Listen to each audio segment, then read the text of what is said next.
Yeah, this picture though. This picture was mentioned. And for the record, this picture was a nicer one than mine. Did PJ violate you? PJ was complicit as a head. He was complicit.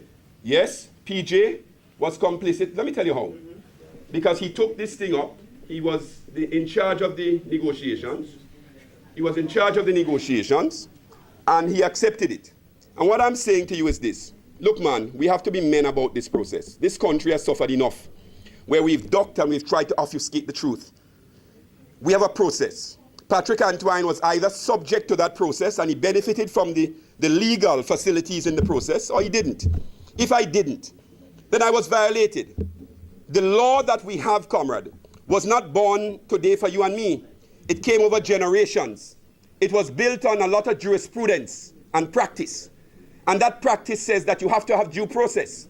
You must have natural justice. And if it's not there, then you can't publish these allegations. That's all I'm saying. Now, I have regard for you because I understand, and I want to finish. I understand that you're on a mission as a pressman, and I understand that you're bold, and I understand that you've done what you need to do. All I'm asking you to do when you deal with me from here on out, brethren, be fair. Be fair to me, right? And all I'm saying is that I have 8 stories where you have made imputations about my character. None of them are true. None of them have been substantiated. And this is one of them. Tell me, when did Billy Miller tell you I was under a cloud? When did Minister Miller say to you I was under a cloud? And why does that story read as though Patrick Antoine in 2010, having done studies for Belize, Montserrat, Trinidad, Grenada, the OECS, the Dominican Republic, CARIFORUM, why does your story read as though you're telling people that I am under a cloud? What cloud is Patrick Antoine over? Who told you that?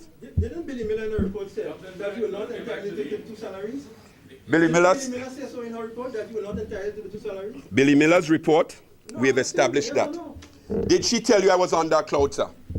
Tell me something now. If one were to read, a woman is saying Dr. Patrick Antoine is not entitled to the 2 salaries he gets, what do you want one to pay for?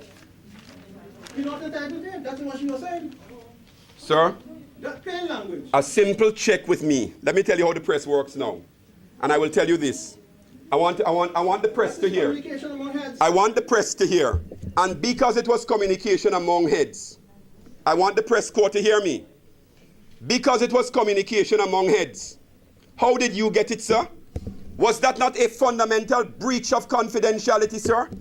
If it was a communication among heads of government, how did you get such a communication to print in your paper? There was what again?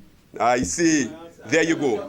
If you are prepared to admit that you are a conspirator to that, that's your business.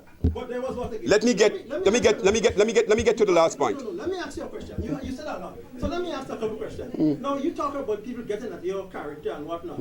There was also a report concerning the pig farm, the poultry farm, in which it was said in the report that you, Dr. Antoine, that's fine. You were involved in the pig farm, right? In what? You were involved in the negotiation involving the pig farm in Victoria. I was never involved in a pig farm. You were never involved in the negotiation for setting up the farm. I was never involved in a pig farm. Okay, you never advised. Okay, the money that went to Trinidad. I was never involved in a pig farm. Never involved in setting up the Victoria pig farm. Let me repeat. I want the press to be silent. Were you involved in the negotiations for the Victoria Poultry Project? Were you? I was involved in the negotiations of the Victoria Poultry Project along with my board. There was a chairman. I was on the board. As a member of the board, we ratified a decision to go with a particular company that came to us through a due process that was followed using World Bank procedures. As a 7-man member of that board, I did ratify that decision. That decision was taken and submitted to the cabinet, and the cabinet, please, the cabinet of Grenada agreed to that decision, and the board then took that decision and ratified it. Dr. Louison was in charge of the board, and all members of the board agreed. There is an audit of the project, and I would want to invite you at this stage, so that we can get back to this issue. I want to invite you at this stage, please, take a look at the audit. Take a look at the audit. And here again, you will see that my role was perhaps one of the more cautious ones. Take a look at the audit. I leave that with you, sir.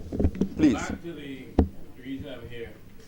With regards to Billy Miller and the report, were you ever employed or have Can we get some silence, please, so we can hear the questions at least, please? I want to. Oversight within the R&M ATNU? Sorry? Were you Yes. ever employed? Okay, what were your specific functions then at R&M ATNU? My specific functions at the agricultural unit are spelled out in the cooperation agreement. And it says that I was to conduct studies. It says that I was to establish a framework. It says that I was to lead negotiations. It said that I was to, in fact, conduct sectoral work with the countries. That's what it did. Now, that's what it did. While you served for the government of Grenada, could you tell us about your major accomplishments? What did you do for our country in the position you served as consultant? Well, that's a good one. Sorry, I have to leave because, I have other engagements, okay? I'm really sorry. Not a problem. Okay? All right, cool. What we have to do here is to list what we've done. Grenada was one of only 4 developing countries in the world that was able to renegotiate, that was able to renegotiate its bond rate for 9 products. One of only 4 countries in the world. That is why we have a framework where countries, Grenada, can in fact develop this industry. Right? That's what we have now. Grenada also played a leadership role in the Economic Partnership Agreement. We played a lead role in the Economic Partnership Agreement. Right? DPA. Grenada played a leadership role in the FTAA, and Grenada played a leadership role in the OECS in terms of doing technical studies. You need to forgive George a thing now. Can Yeah, you get him yeah. to come back? I want to break at this time in the spirit of in the spirit of the press conference. In the spirit of the press conference, I want to use this opportunity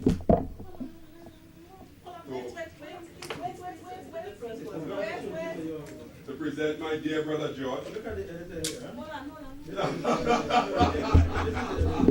To present my dear brother George with a formal copy of the document and to invite him, right, to do as is appropriate. I want to thank him for coming, and that's how it goes. Thanks again. Thank you very much.